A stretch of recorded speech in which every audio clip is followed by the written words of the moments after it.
Hello everyone, आज हम discuss करेंगे स्वॉट एनालिसिस। स्वॉट एनालिसिस जो होता है उसे SWOT एनालिसिस भी कहते हैं। इनके अंडर क्या होता है? SWOT, ये हमारे 4 एलिमेंट होते हैं। S means strength, W means weakness, opportunity, O means and T means threat. तो इसमें क्या होता है, एक ऑर्गेनाइजेशन को क्या क्या स्ट्रेंथ, क्या क्या वीकनेस, क्या क्या अपॉर्चुनिटी और क्या क्या थ्रेट का सामना करना पड़ता है, इस पूरी एनालाइज में हम लोग यही पढ़ेंगे। सो अब क्या है, स्ट्रेंथ और वीकनेस हमारे इंटरनल कंट्रोल के अंदर होते हैं, हमारी ऑर्गेनाइजेशन का इंटरनल पार्ट होता है। और जो अपॉर्चुनिटी और थ्रेट होते हैं ये हमारे आउटर सोर्स, यानी जो एनवायरनमेंट का एक्सटर्नल एनवायरनमेंट होता है उसके द्वारा जो है वो किए जाते हैं ऑपरेट। तो हम लोग इंट्रोडक्शन पढ़ते हैं सबसे पहले।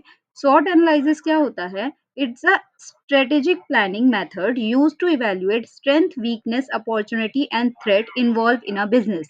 ये एक स्ट्रेटेजिक प्लानिंग होता है जिसमें हर एक ऑर्गेनाइजेशन पहले से ही एनालाइज करती है कि हमारी ऑर्गेनाइजेशन के लिए या कंपनी के लिए क्या क्या स्ट्रेंथ हो सकती हैं, क्या क्या वीकनेस हो सकती हैं, क्या क्या अपॉर्चुनिटी हो सकती है और क्या किस टाइप के थ्रेट का सामना हमारी ऑर्गेनाइजेशन कर सकती है। It involves specify the objective of business and identify the internal and external factors that are favorable and unfavorable to achieve that objective.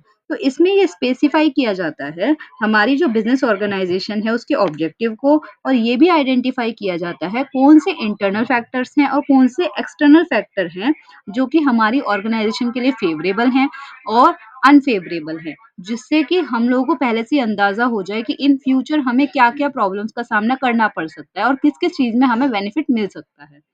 Now technique is credited to Albert Humphrey. तो ये जो technique है SWOT analysis, ये Albert Humphrey के द्वारा create की गई थी। जो SWOT है उसे हम किस तरीके से डिफाइन करते हैं, ये एक चार्ट दिखा रखा है जिसके अंडर क्या है, हमने पॉजिटिव, नेगेटिव, इंटरनल और एक्सटर्नल इस टाइप के पैरामीटर में हमने इसे डिवाइड कर रखा है। तो सबसे पहले स्ट्रेंथ की बात करते हैं। तो जो स्ट्रेंथ है ये पॉजिटिव टर्म कहलाती है, क्योंकि हमारी ऑर्गेनाइजेशन की क्या-क्या स्ट्रेंथ है, क्या-क्या ताकत है, वो एक पॉजिटिव साइन ही तो है। हाँ, हम उसके बेसिस पे अपनी कंपनी को या अपने बिज़नेस को आगे ले जा सकते हैं। और जो स्ट्रेंथ होती है ये हमारा इंटरनल फैक्टर के अंदर आती है, क्योंकि स्ट्रेंथ हम अंदर से ही, तो ऑर्गेनाइजेशन के जो इंटरनल एनवायरनमेंट होता है, उसके अंदर से ही हमारी ऑर्गेनाइजेशन की स्ट्रेंथ क्रिएट होती है। Next one is weakness. Weakness क्या होता है? ये एक नेगेटिव एनवायरनमेंट क्रिएट करता है। नेगेटिव मीन्स कि अब किसको अच्छा लगेगा कि हमारी वीकनेस ज़्यादा हो? तो इसीलिए वीकनेस को नेगेटिव टर्म माना जाता है। लेकिन जो वीकनेस होती है वो भी हमारे इंटरनल फैक्टर के अंदर आती है, क्योंकि ऑर्गेनाइजेशन के अंदर से वो इन्वॉल्व होती है। Next one is opportunity. तो जो अपॉर्चुनिटी होती है वो भी हमारे लिए एक पॉजिटिव चीज़ है कि हमारी जो बिजनेस है उसे क्या-क्या अपॉर्चुनिटीज़ मिल सकती हैं इन फ्यूचर या फिर अभी के टाइम पर भी। तो अपॉर्च्युनिटी, लेकिन ये अपॉर्च्युनिटी एक्सटर्नल एनवायरनमेंट होती है, क्योंकि अपॉर्च्युनिटी हम अंदर से नहीं क्रिएट कर सकते, अपॉर्च्युनिटी हमें बाहर से ही प्रोवाइड होती है। इसी तरीके से थ्रेट हो गया। जो थ्रेट होता है वो हमारा एक्सटर्नल एनवायरनमेंट होता है, लेकिन थ्रेट एक नेगेटिव होता है। किसको पसंद आएगा कि हाँ, हम लोगों को कोई डर हो या कोई थ्रेट हो या किसी प्रॉब्लम का सामना करना पड़े, किसी को नहीं पसंद। इसीलिए इसे नेगेटिव टर्म में हम लोग डिफाइन करते हैं, और इसीलिए और ये जो थ्रेट होता है वो कभी भी इंटरनल नहीं होता। अंदर से हम लोग थोड़ी कोई किस टाइप का थ्रेट क्रिएट कर सकते हैं। तो बाहर की ऑर्गेनाइजेशन या बाहर के बिज़नेस हमारे बिज़नेस पर किस तरीके का थ्रेट या प्रॉब्लम्स क्रिएट कर सकते हैं, तो वो हमारा एक एक्सटर्नल एनवायरनमेंट के अंडर कंसीडर किया जाता है। तो इसीलिए हमारा जो स्ट्रेंथ हुआ वो पॉजिटिव भी होता है और इंटरनल एनवायरनमेंट के अंडर आता है। वीकनेस जो हुआ वो नेगेटिव भी होता है, इंटरनल एनवायरनमेंट के अंदर आता है। और जो हमारी अपॉर्चुनिटी और जो थ्रेट हैं वो हमारे एक्सटर्नल एनवायरनमेंट के अंदर आते हैं। लेकिन अपॉर्चुनिटी पॉजिटिव टर्म है और जो हमारा थ्रेट है वो एक नेगेटिव टर्म है। Now, next one is what is SWOT analysis?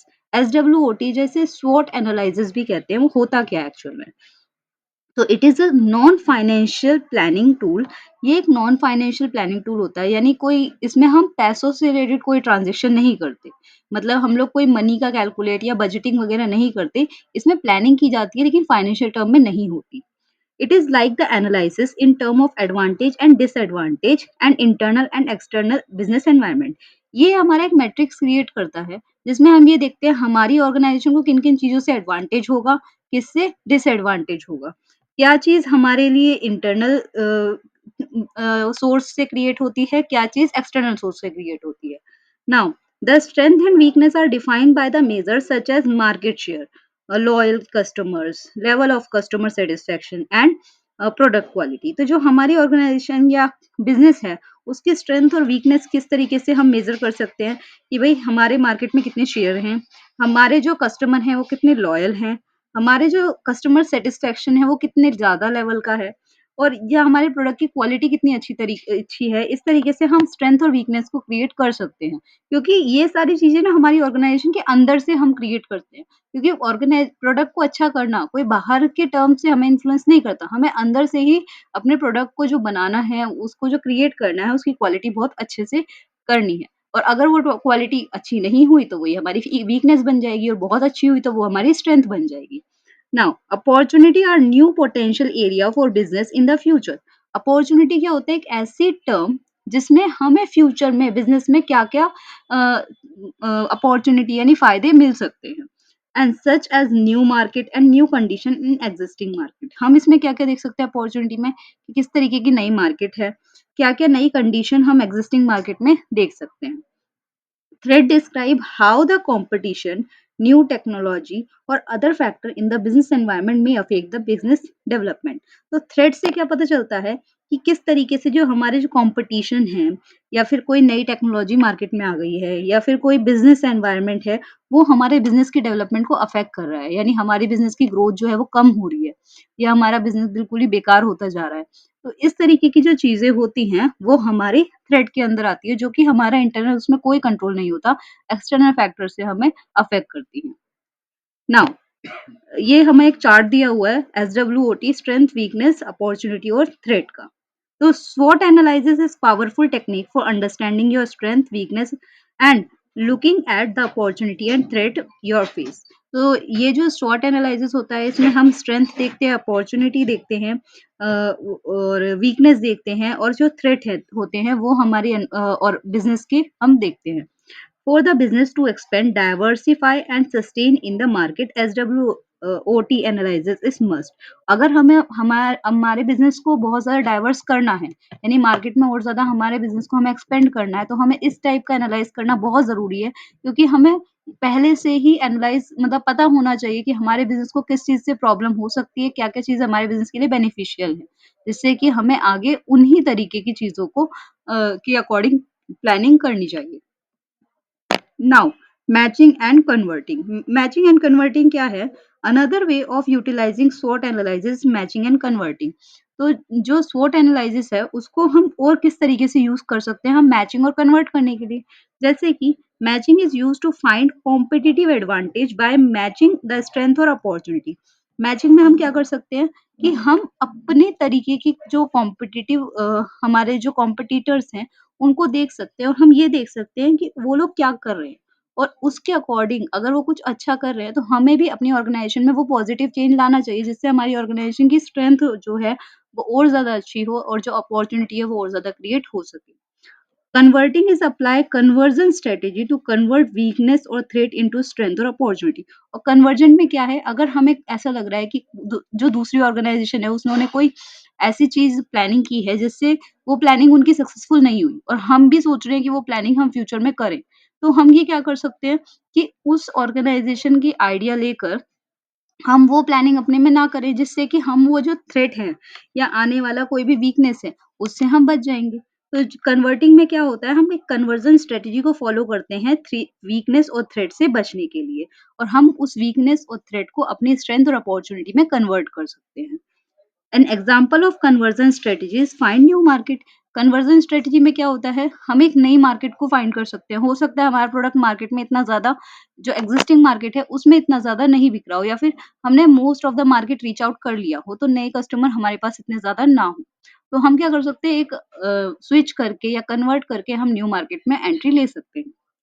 If the threat or weakness cannot be converted, a company should try a minimize or avoid them. अगर हमारी जो थ्रेट है या वीकनेस है, अगर हम उसे कन्वर्ट नहीं कर सकते यानी हमारी ऑर्गेनाइजेशन के थ्रेट को कम नहीं कर सकते या वीकनेस को कम नहीं कर सकते, तो हम क्या कर सकते हैं उसे एक कन्वर्ट करके उसके जो थ्रेट है, उसे हम कम नहीं कर मतलब बिल्कुल हटा नहीं सकते, लेकिन उसे हम कम कर सकते हैं। तो यानी इसका मीनिंग है कि हम जो थ्रेट है, अगर हमें पता है कि हमारी ऑर्गेनाइज़ेशन में कोई प्रॉब्लम आने वाली है और हम उस प्रॉब्लम को कम नहीं कर सकते, मतलब हटा नहीं सकते कि बिल्कुल ही खत्म हो जाए वो, तो हम उसे किसी भी तरीके से अलग-अलग स्ट्रैटेजी को फॉलो करके उस प्रॉब्लम को कम करने की कोशिश कर सकते हैं कि हमारा लॉस कम से कम हो। नाउ अब स्ट्रेंथ क्या होता है? स्ट्रेंथ के अंदर क्या-क्या एलिमेंट्स आते हैं, जो हमारे इंटरनल फैक्टर के अंदर आते हैं। तो हमारी ऑर्गेनाइज़ेशन को एक अच्छी ऑर्गेनाइज़ेशन या अच्छा बिज़नेस होता है, उसके लिए स्ट्रेंथ क्या-क्या चीज़ें होंगी? सबसे पहले तो गुड कैपेबिलिटीज़ की हमारा जो बिज़नेस है, वो कितना कैपेबल है, यानी क्या-क्या कर सकता है। तो वो हमारी स्ट्रेंथ हुई कि भई मेरे में ये क्वालिटीज़ हैं, मैं ये कैपेबल हूँ। अब capacities of producing good product, और जो हमारा बिज़नेस है, उसमें क्या होता है, हम गुड प्रोडक्ट को क्रिएट कर सकते हैं कि हम नए प्रोडक्ट को प्रोड्यूस करें, जिससे कि हमारी स्ट्रेंथ और ज़्यादा क्रिएट होगी। और प्रोडक्ट्स, हम एक अच्छा प्रोडक्ट क्रिएट कर सकते हैं, जिससे हमारा जो कस्टमर है, वो इसी टाइप के प्रोडक्ट को डिमांड करे, तो हमारे एक स्पेसिफिक टाइप के कस्टमर क्रिएट हो जाएँगे, जो कि हमारी स्ट्रेंथ होगी।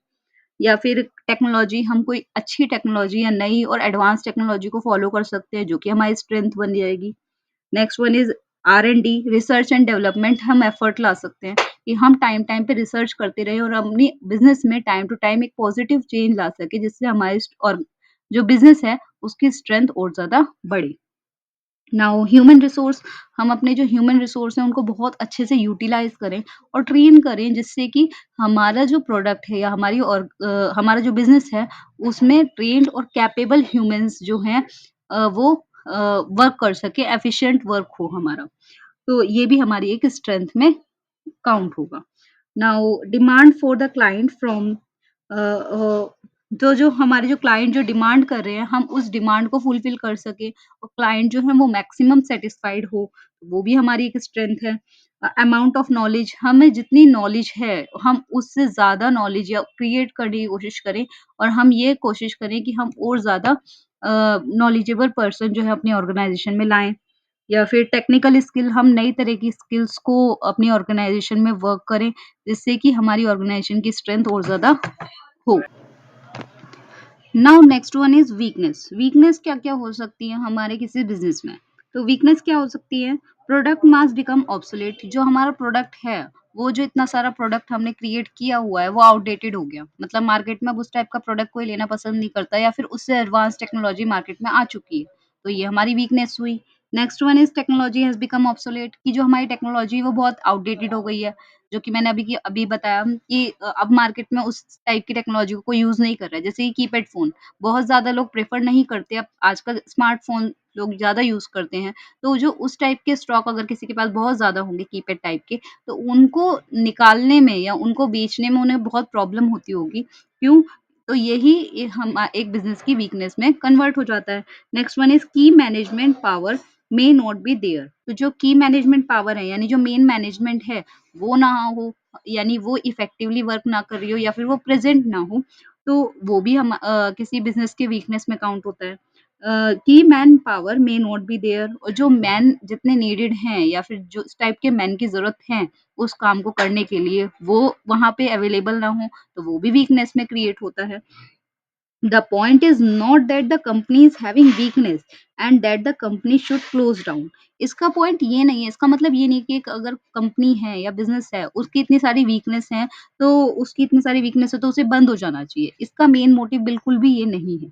इसका मेन मोटिव क्या है? The best part is that whether this company is able to trace this weakness और टेक करेक्टिव मेजर और नॉट। इस एनालिसिस का मेन मोटिव ये है कि हमें ये सारी वीकनेस पता चल गई, तो अब हम क्या करेक्टिव मेजर्स ले सकते हैं इन वीकनेस को कोप अप करने के लिए या फिर इन वीकनेस को कंट्रोल करने के लिए, उन्हें सुधार करने के लिए। ठीक है? तो now opportunity, next one is opportunity. Opportunity में क्या आता है? Company can identify new product. अगर हमारी कंपनी एक प्रोडक्ट बना रही है, तो अपॉर्च्युनिटी ये हो सकती है कि हो सकता है एक नए टाइप का प्रोडक्ट हमारे पास कंपनी ने आइडेंटिफाई कर लिया हो, तो वो एक अपॉर्च्युनिटी होगी जिससे हमारी सेल और ज़्यादा ग्रो हो जाएगी। The company can go for new sector, अगर कंपनी एक नए सेक्टर में इन्वेस्ट करना स्टार्ट कर दे, तो ये कंपनी की ग्रोथ होगी, तो ये भी एक अपॉर्च्युनिटी होगी जो हम किसी बिज़नेस के लिए बहुत ज़्यादा अच्छा या फ़ायदेमंद होगा। Now the company can go for new geography, हो सकता है कंपनी एक ऐसी नई ज्योग्राफी में चली गई हो, नए एरिया में चली गई हो, जहाँ पे कंपनी को बहुत ज़्यादा बेनिफिट हो, एनवायरमेंटल बेनिफिट भी हो या फिर मार्केट से रिलेटेड बेनिफिट भी हो, तो वो भी एक अपॉर्च्युनिटी में काउंट होगा।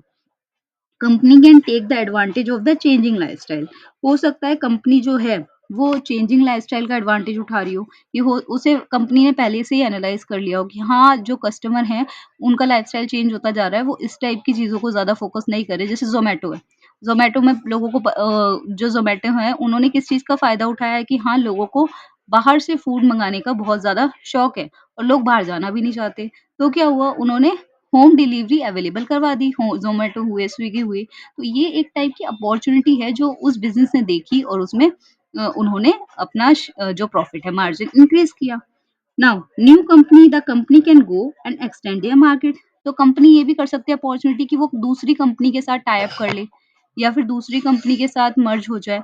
तो इसमें क्या हो सकता है कि कंपनी का जितना एरिया वो एक्चुअल में कर रही थी मार्केट का कवर, वो उससे ज़्यादा मार्केट का एरिया कवर कर सकती है, क्योंकि उसके पास अब double man power, double company या डबल एसेट्स या कैपिटल होगी। Company can go for opportunities available, technology changing, company जो है टेक्नोलॉजी के अकॉर्डिंग भी अपॉर्चुनिटी क्रिएट मतलब अवेल कर सकती है। जैसे कि अभी जो है सारा एआई से रिलेटेड लोग फोकस कर रहे हैं, वीडियोस या फिर रील्स वगैरह इससे रिलेटेड। तो कंपनी को क्या करना चाहिए, पुराने टाइप के कॉन्सेप्ट को फॉलो ना करके उन्हें अपने सिस्टम को या अपनी आगे की चीज़ों को भी इस टाइप की चीज़ों पे ही फोकस करके कन्वर्ट करना चाहिए। Now last one is threat. Threat क्या होता है? थ्रेट एक सबसे इम्पोर्टेंट एलिमेंट होता है किसी भी बिज़नेस को सक्सेसफुल करने के लिए, क्योंकि सबसे ज़्यादा जो प्रॉब्लम होती है ना, वो भी थ्रेट से ही कंपनी को फेस करने को मिलती है, क्योंकि थ्रेट जो बहुत थ्रेट एक्सटर्नल जो हमारे एनवायरनमेंट होते हैं, उससे क्रिएट होते हैं और जो कंपनी जिन्हें बिल्कुल भी खत्म नहीं कर सकती। तो अब किसी भी बिज़नेस को क्या-क्या थ्रेट का सामना करना पड़ सकता है? हो सकता है पॉलिटिकल थ्रेट हो, कि हमारा बिज़नेस किसी तरीके का हो और पॉलिटिक्स में उस टाइप के किसी भी बिज़नेस को सपोर्ट ना कर रहे हों, तो ये भी एक पॉलिटिकल थ्रेट है। लेजिस्लेटिव थ्रेट हो सकता है, जिस टाइप का बिज़नेस हम करना चाह रहे हैं, हमारा जो लॉ है, वो उसके अकॉर्डिंग ना हो। ये भी पॉसिबल है। एनवायरमेंटल थ्रेट हो सकता है, हम जिस टाइप का बिज़नेस का कर रहे हो वो एनवायरनमेंट को सपोर्टिव ना हो, यानी उसमें स्मोक वगैरह बहुत ज़्यादा निकलता हो या फिर हमारे जो प्लांट्स हैं उन्हें बहुत ज़्यादा या ट्रीज़ को बहुत ज़्यादा कट करना पड़ रहा हो। तो इस टाइप की चीज़ों को भी बहुत ज़्यादा नुकसान नहीं होना चाहिए, तो वो भी सर्वाइव नहीं कर पाएगा बिज़नेस। या फिर टेक्नोलॉजी थ्रेट हो सकता है, हमारा जो बिज़नेस हो वो पुरानी टेक्नोलॉजी पर बेस्ड हो, जो कि अभी आज के टाइम पे सर्वाइव नहीं कर पा रही है। या फिर हो सकता है हमारा बिज़नेस पुरानी टेक्नोलॉजी पर हो और एकदम से बाहर से एक न्यू टेक्नोलॉजी उठ के आ गई हो, जैसे कि एआई। तो हो सकता है जो पुराने बिज़नेस हैं वो सारे ही कम होते जा रहे हैं। तो ये भी एक थ्रेट है, जो कि क्योंकि फिर लोग जो हैं वो उस टाइप के बिज़नेस को सपोर्ट नहीं करेंगे जो पुरानी टेक्नोलॉजी वाले हैं, जो नई टेक्नोलॉजी वाले बिज़नेस हैं उनको सपोर्ट करना स्टार्ट कर देंगे। Next one is from the partners, हो सकता है कंपनी ने जिसके साथ बिज़नेस में पार्टनरशिप हो रखी हो, वो पार्टनर ही उस टाइप का थ्रेट हो कि पार्टनरशिप ब्रेक हो जाए या कोई झगड़ा हो जाए या फिर कुछ भी पॉसिबल हो सकता है, रिटायरमेंट, डेथ और बहुत सारे इश्यूज़ हो सकते हैं। नाउ जॉइंट वेंचर लाइन्स, हो सकता है कोई जॉइंट वेंचर लाइन्स हो, वो भी एक थ्रेट हो सकता है किसी भी बिज़नेस के लिए। क्यों? क्योंकि हम एक सिंगल बिज़नेस कर रहे हैं, हो सकता है हमारा कॉम्पिटिटर जॉइंट वेंचर करके 2 कॉम्पिटिटर एक साथ आ रहे हो मार्केट में, तो हम एक अकेले वो सामने वाले कॉम्पिटिटर को किस तरीके से कॉप अप करेंगे, तो ये भी एक तरह का थ्रेट हो सकता है। Now from the buyer, buyer से भी थ्रेट हो सकता है बायर का जो बाइंग साइकोलॉजी है वो चेंज हो गई हो, कि नहीं, पहले हमारे बायर उस टाइप का सामान चाहते थे, अब उन्हें नहीं चाहिए। Now from the supplier, supplier से भी थ्रेट हो सकता है। या फिर फ्रॉम द की स्टाफ, जितने भी हमारे की मैनेजर स्टाफ होते हैं उनसे भी कोई थ्रेट हो सकता है वो लोग कोई प्रॉब्लम क्रिएट कर रहे हो या सीक्रेट इन्फॉर्मेशन को कोई प्रॉब्लम क्रिएट कर रहे हो। इस टाइप के जो थ्रेट होते हैं ये हमारे एक्सटर्नल थ्रेट होते हैं। How the company is take the advantage, take care of these threat and go for the counter action so that the threat can minimize. तो हम क्या कर सकते हैं, ये जो सारे थ्रेट हैं इसमें कंपनी का रोल क्या होता है कि वो किस तरीके से इन चीज़ों का एडवांटेज ले सके और ये जो सारे जो थ्रेट हैं उनको टेक केयर कर सके कि आगे इन फ्यूचर ये थ्रेट ना हो या फिर इन थ्रेट से मिनिमम लॉस हो and go for counter action so that threat are minimise और इस टाइप के एक्शन ले सकें कि वो जो थ्रेट होने वाला है हो सकता है बहुत ज़्यादा बड़े लेवल पे हो तो वो मिनिमाइज हो जाए कि इतना ज़्यादा बड़ा थ्रेट ना हो। तो ये जो सारे थ्रेट होते हैं, इनको पहले से ही पता लगाने का ये सारा एडवांटेज होता है कि कंपनी पहले से ही प्री प्लान कर लेती है। जैसे कि हमारा कोई डिज़ास्टर हो गया, डिज़ास्टर अगर वो होगा नेचुरल डिज़ास्टर वो तो होना ही है, लेकिन हम लोगों को अगर पहले से ही पता चल जाएगा एडवांस में, तो हम लोग क्या कर सकते हैं उससे रिलेटेड प्रिकॉशंस ले सकते हैं जिससे कि कम से कम डैमेज हो या फिर ह्यूमन लाइफ का जो लॉस हो रहा है हम उसे सेव कर सकें। Now 3 stages of SWOT analysis जो SWOT एनालिसिस होती हैं वो बेसिकली 3 स्टेजेस पे होती है। सबसे पहला उसे हम आइडेंटिफाई करते हैं। आइडेंटिफाई मतलब पहले हम ये देखेंगे कि हमारी स्ट्रेंथ, वीकनेस, अपॉर्च्युनिटी और थ्रेट क्या। दूसरी चीज़ हम कोई कॉन्क्लूज़न ड्रॉ करेंगे कि हम किस तरीके से इनको कर सकते हैं यानी क्या-क्या इन चीज़ों का कॉन्क्लूज़न निकल सकता है। Third third one is translate into strategic action तो जितने भी स्ट्रैटेजिक एक्शंस हैं हम उन SWOT एनालिसिस के अकॉर्डिंग ले सकते हैं, तो हम उन्हें ट्रांसलेट करेंगे और उस टाइप के एक्शंस को लेंगे। अब इसमें एक तरीके का डायग्राम दिखा रखा है जिसमें एक न्यू प्रोडक्ट जो है, उसके लिए क्या-क्या SWOT एनालिसिस हो सकती है। यानी अगर कोई मार्केट में न्यू प्रोडक्ट आया है, तो उसकी स्ट्रेंथ क्या हो सकती है कि वो हो सकता है नया प्रोडक्ट है तो नई टेक्नोलॉजी पर बेस्ड बना हो, ठीक है? एक्जिस्टिंग नॉलेज जो है वो टारगेट मार्केटिंग की वो से हो सकती है कि हाँ, मुझे किस मार्केट पे टारगेट करना है। फेवरेबल मार्केट रिसर्च हो सकता है वो नया प्रोडक्ट है तो पूरी अच्छे से रिसर्च करके आया हो मार्केट की और शॉर्ट टर्म डेवलपमेंट प्रोजेक्ट और उसका जो डेवलपमेंट प्रोजेक्ट है वो बहुत ज़्यादा लॉन्ग टर्म का नहीं होगा। बेसिकली उसे पहले शॉर्ट टर्म में ही इतना प्रॉफिट गेन करना होता है जिससे कि वो आगे सर्वाइव कर सके। तो उसके लिए ये सारी स्ट्रेंथ हो सकती हैं अगर कोई न्यू प्रोडक्ट मार्केट में आया हो। अब उसके लिए वीकनेस क्या हो सकती है? हो सकता है उसका प्रोजेक्ट जो है वो बहुत ज़्यादा एक्सपेंसिव हो, यानी पैसे बहुत ज़्यादा लग रहे हो क्योंकि नया प्रोडक्ट मार्केट में आया है, तो उनको प्रोडक्ट से रिलेटेड एक्सपेंस बहुत ज़्यादा करना होगा जिससे कि वो प्रमोट कर सके प्रोडक्ट को। No senior level stakeholder हो सकता है उसको कोई गाइड ना हो सीनियर लेवल की यानी एक्सपीरियंस ना हो, तो इससे जो बेसिक नॉलेज जो होती है या बेसिक जो मेन-मेन चीज़ें होती हैं, जो सीनियर्स को होती हैं, तो वो चीज़ में लैक कर रहा हो और इसके अंदर अपॉर्च्युनिटी क्या-क्या हो सकती है? रैपिडली एक्सपेंडिंग मार्केट हो सकता है जो मार्केट है वो बहुत ज़्यादा रैपिडली एक्सपेंड करे क्योंकि उसने अगर उन स्ट्रेंथ को फॉलो किया होगा तो। और sell to existing corporate customer और वो क्या कर सकता है जो ऑलरेडी एक्जिस्टिंग कस्टमर हैं, उनको अपना प्रोडक्ट सेल कर सकता है क्योंकि आपका प्रोडक्ट जो है वो न्यू टेक्नोलॉजी पर बेस्ड बना है। अब थ्रेट क्या हो सकते हैं इसके? चेंजेस लेजिस्लेशन हो सकता है वो उसने प्रोडक्ट मार्केट में अभी के अभी लॉन्च किया हो और हमारा लॉ या रूल्स और रेगुलेशन में चेंज हो गया हो। तो लो रूल्स और रेगुलेशन में अगर वो प्रोडक्ट हमारे चेंज हो गया हो, तो हो सकता है उसका प्रोडक्ट ही बेकार हो गया हो कि जिस टाइप का प्रोडक्ट उसने लॉन्च किया, उस टाइप के प्रोडक्ट इंडिया में या कहीं भी किसी भी स्टेट में बंद हो गए हों। Next competition already to product in this market हो सकता है कि जौन-सा प्रोडक्ट उसने लॉन्च किया हो, उससे रिलेटेड बहुत बड़े-बड़े कॉम्पिटिशन ऑलरेडी एक्सिस्ट करते हो मार्केट में। तो उसका सर्वाइवल करना थोड़ा मुश्किल हो जाएगा क्योंकि वो न्यू प्रोडक्ट है और लोग तो ऑलरेडी जो नोन प्रोडक्ट होते हैं, उन्हें प्रेफ़र करते हैं, उनको खरीदना ज़्यादा प्रेफ़र करते हैं। नाउ पोटेंशियल इकोनॉमिक डाउनटर्न हो सकता है इकोनॉमिक डाउनटर्न हो रहा हो यानी इकोनॉमिक लेवल पे हमारी इकोनॉमी डाउन हो रही हो, तो हमारा प्रोडक्ट जो लॉन्च हो रहा है वो और ज़्यादा प्रमोट ना कर पा रहे हों। Now next one is advantage क्या होता है SWOT एनालिसिस का? क्यों कोई कंपनी SWOT एनालिसिस करे? इसका मेन क्या एडवांटेज होता है? तो first one is consolidate strength company को पता चल जाता है कि उसकी स्ट्रेंथ क्या-क्या है, उसे एक साथ पता चल जाता है। तो वो उन चीज़ों को और ज़्यादा अच्छे से पॉलिशिंग आउट करती है और उन स्ट्रेंथ पे और ज़्यादा फ़ोकस करती है जिससे कि वो ज़्यादा प्रॉफिट मार्जिन अर्न कर सके। Next one is minimise weakness company क्या कर सकती है वीकनेस अगर उसे पता चल गया कि उसकी ये वीकनेस है, तो उन वीकनेस को कम करने की कोशिश करेगी कंपनी। उनमें सुधार लाने की कोशिश करेगी या उनमें कोई ना कोई चेंजेस करेगी वीकनेस कम हो जाए। Next one is help to grab opportunity हो सकता है जो कंपनी है, अगर उन्हें SWOT एनालिसिस कर रखा हो तो उसे पता होगा कि उसकी क्या-क्या अपॉर्च्युनिटी है मार्केट में।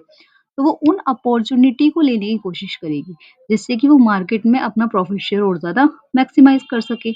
मिनिमाइज़ थ्रेट हो सकता है उसे थ्रेट पहले से ही पता हो तो वो उन थ्रेट को मिनिमाइज़ करने की कोशिश करे। Facilitate planning. अब कंपनी को जब ये सारी चीज़ें पता होंगी, हाँ, उसको स्ट्रेंथ पता होगी, वीकनेस पता होगी, अपॉर्च्युनिटी या थ्रेट पता होगा, तो वो क्या करेगी, वो जितनी भी आगे की फ्यूचर प्लानिंग है, वो उनको फ़ोकस करके कर सकती है। क्योंकि उसे ऑलरेडी अपना ये पता होगा कि उसकी कंपनी के लिए क्या-क्या प्रॉफ़िटेबल है, क्या-क्या नहीं है। Facilitate alternative choice. कंपनी क्या कर सकती है, जो अदर चॉइसेस है उनको भी देख सकती है कि वो उनकी SWOT एनालिसिस के अकॉर्डिंग है कि नहीं है। तो उसमें क्या कंपनी ये डिसाइड कर सकती है कि हमें ये चीज़ ग्रैब करनी है या नहीं करनी। Help to innovate. अब कंपनी क्या कर सकती है कि कुछ नया इनोवेट करने की कोशिश कर सकती है। सो SWOT एनालिसिस से उसे हेल्प मिल जाती है कि हम किस टाइप की चीज़ों में और ज़्यादा इनोवेशन कर सकते हैं, जो कि हमारी स्ट्रेंथ या अपॉर्च्युनिटी को प्रॉफिटेबल होगा। Ensure survival and success. और SWOT एनालिसिस से कंपनी का सर्वाइवल और सक्सेस दोनों ही एंश्योर होता है। अब इसमें एक निरमा केमिकल लिमिटेड जो पुराने टाइप का सर्फ आता था, उसकी एक रिसर्च बता रखी है।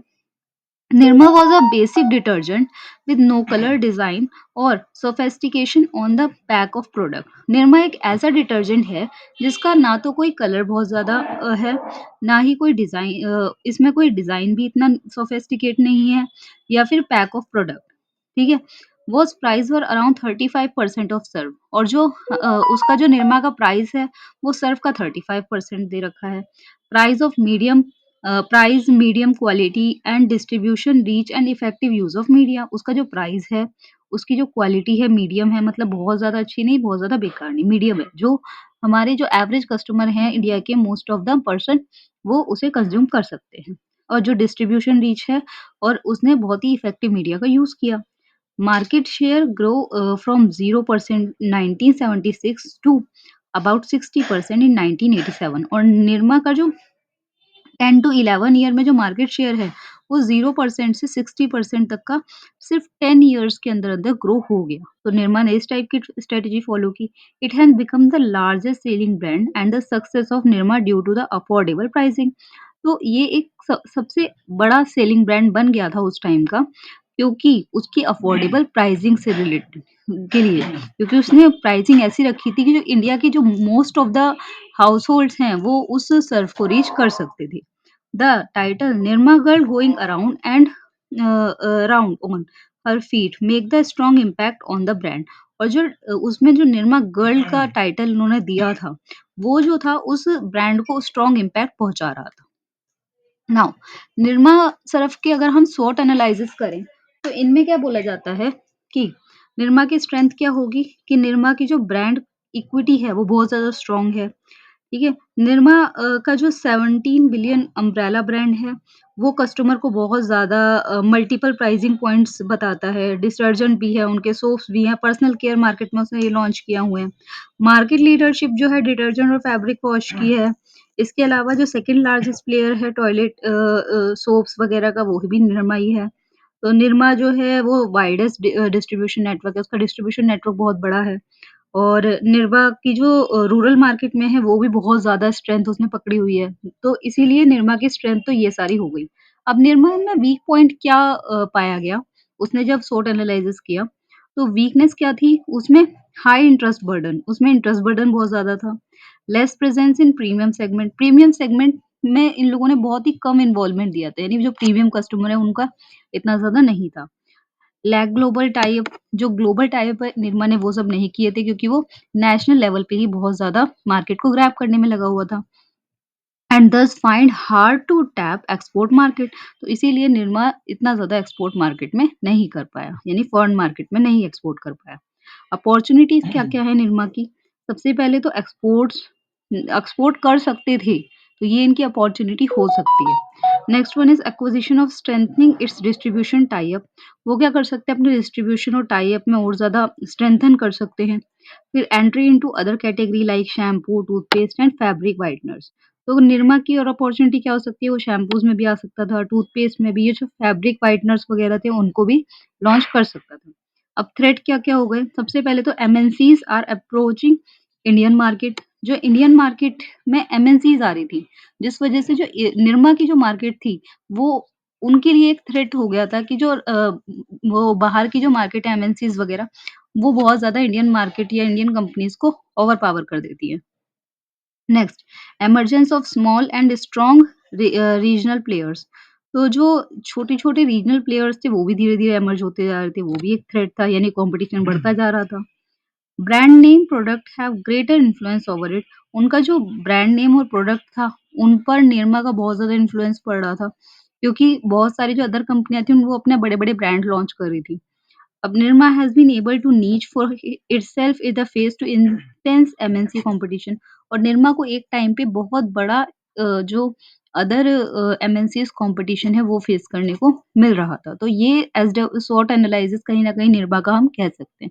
This is not a 100% truth, लेकिन हाँ, एक तरह से आइडिया लगा सकते हैं। Nirma's achievement is surely something about which can Indian can be proudly of brand that has lived up in cash line better। तो अब निरमा की जो अचीवमेंट है, वो हम ये कह सकते हैं कि इंडियन जो प्रोडक्ट है, उस पर एक इन्होंने कैची लाइन बहुत ज़्यादा करी थी, better product, better value and better living.